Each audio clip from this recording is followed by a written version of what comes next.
This is Algebra 2, Chapter 3, Section 1, Part A, in which we will be solving systems of equations.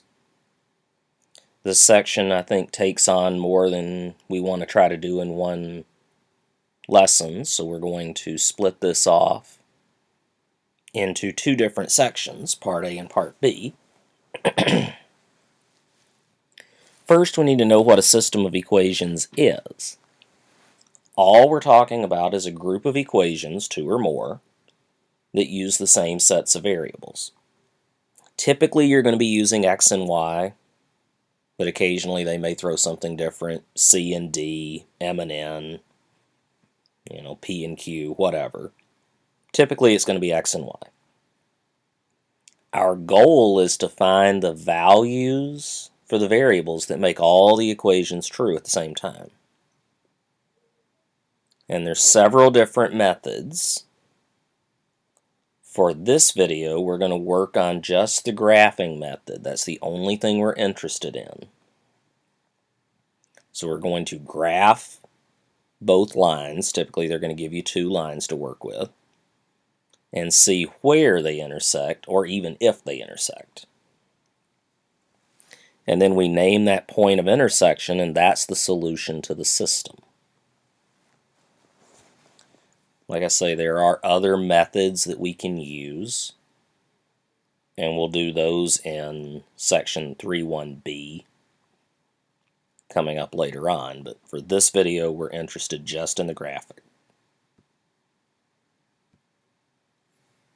So we're going to solve this system of equations by graphing it. Fortunately, we know how to graph lines, and one of the methods we learned is the intercepts method, and that's the one that I'm going to use here. If we plug in x equals 0, the x term is gone. Negative 2y is equal to 4. Divide by the negative 2, and we get y equals negative 2. If we plug in y equals 0, then the y term is gone. So we have x equals 4. So I can plot those 2 points, 0, negative 2, 4, 0, 1, 2, 3, 4. And then I need to draw a line between them.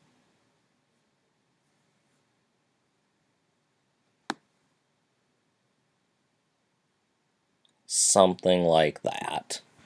Not perfect, but it will do. Now we need to do the other line. If x is 0, the x term is gone, so we have y equals 1. If y is 0, then the y term is gone, so x equals 1. So we'll plot those points, 0, 1, and 1, 0. And again, we need a line.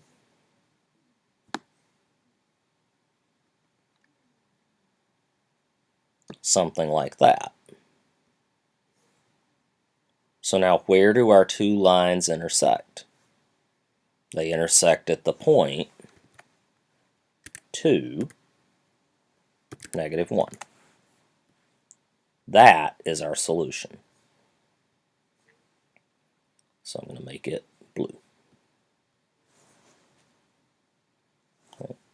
So the idea is a fairly straightforward one. You graph each of the two lines on the same graph, and then you tell me where they intersect. And you're ultimately naming the point of intersection.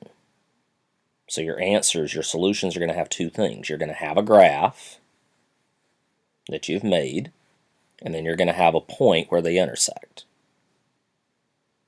Okay.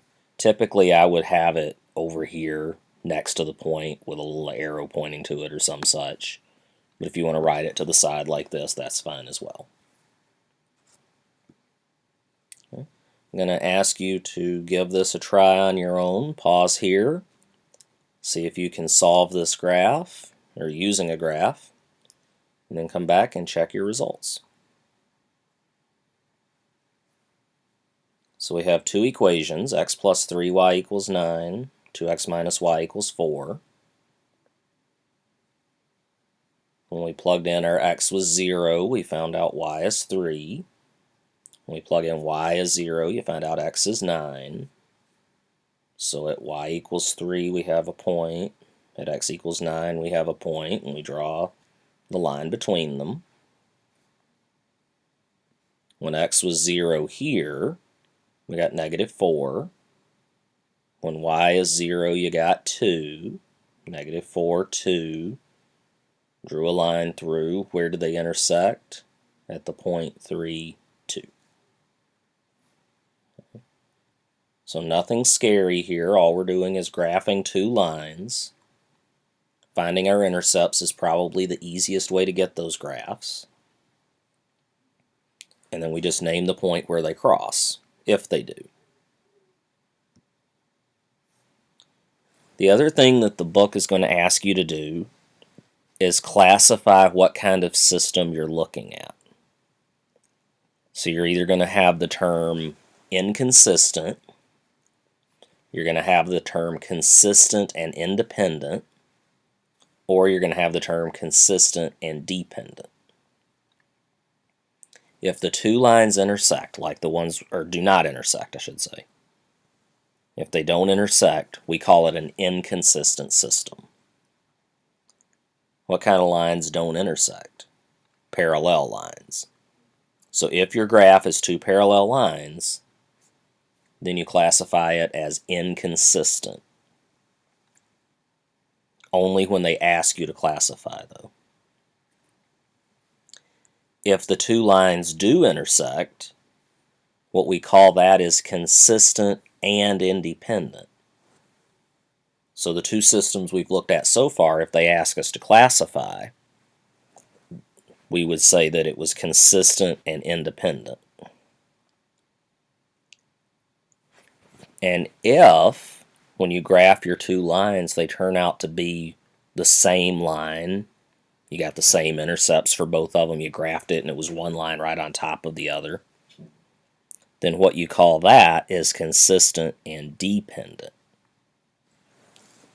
If you get parallel lines, it's inconsistent. If you get lines that cross, it's consistent and independent. And if when you do your graph, you really only have one line on the graph, we call it consistent dependent. It's just terminology that they'll ask you to use from time to time.